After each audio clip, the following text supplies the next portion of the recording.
আসসালামু আলাইকুম বন্ধুরা, ফাইনালি প্রাণী সম্পদ অধিদপ্তরে 483টি পদের একটি বিশাল নিয়োগ বিজ্ঞপ্তি প্রকাশিত হয়েছে, যেখানে আপনারা বাংলাদেশের প্রত্যেকটা জেলা থেকে নারী পুরুষ উভয় প্রার্থী আবেদন করতে পারবেন, যাদের বয়স 18 থেকে 32 বছরের মধ্যে। সো আবেদন কিভাবে করতে হবে, আবেদন করতে কত টাকা পরীক্ষার ফি জমা দিতে হবে, আমি এক এক করে বিস্তারিত এই ভিডিওতে আলোচনা করার চেষ্টা করব। আপনারা ধৈর্য সহকারে সম্পূর্ণ ভিডিওটা দেখবেন। প্রাণী সম্পদ অধিদপ্তরে 483টি পদের নিয়োগ বিজ্ঞপ্তি প্রকাশ হয়েছে 18ই নভেম্বর 2025 তারিখে, মানে এটি গতকালই প্রকাশিত হয়েছে। সো এখানে কি কি দেওয়া আছে এটা আমরা আগে দেখে নেব। তো এখানে দেখতে পাচ্ছেন পদের নাম হচ্ছে ভেটেরিনারি ফিল্ড অ্যাসিস্ট্যান্ট নেওয়া হবে, বেতন গ্রেড হচ্ছে 14, 10,200 থেকে 24,680 টাকা বেতন দেওয়া হবে।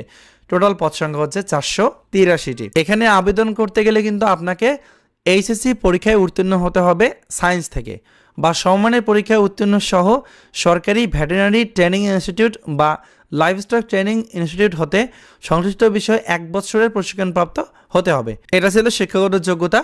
আর এখানে কি কি বলে দেওয়া আছে এটা আমরা দেখে নেব। এই যে 1 নভেম্বর 2025 তারিখ ধরে যাদের বয়স 18 থেকে 32 বছরের মধ্যে, তারা কিন্তু এখানে আবেদন করতে পারবে।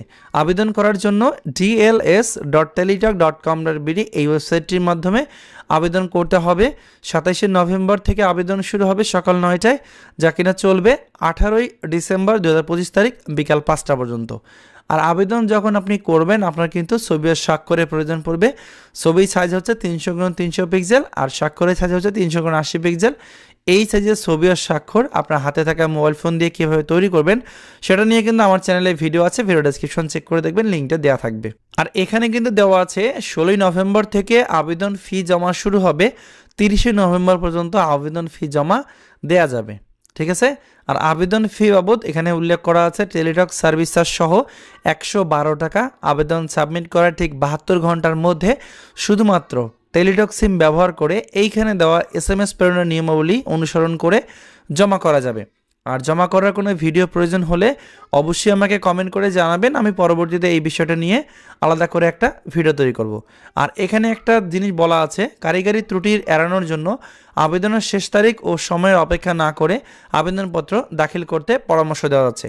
আপনারা জানেন অনলাইনে যখন একই সঙ্গে অনেকজন আবেদন করে তখন কিন্তু সার্ভার জ্যাম হয়ে যায়, যার কারণে অনেকে আবেদন করতে পারেন না। তো চেষ্টা করবেন শুরু থেকে আবেদন করার, আপনারা শেষ দিনের অপেক্ষা না করে দ্রুত আবেদন করে ফেলবেন।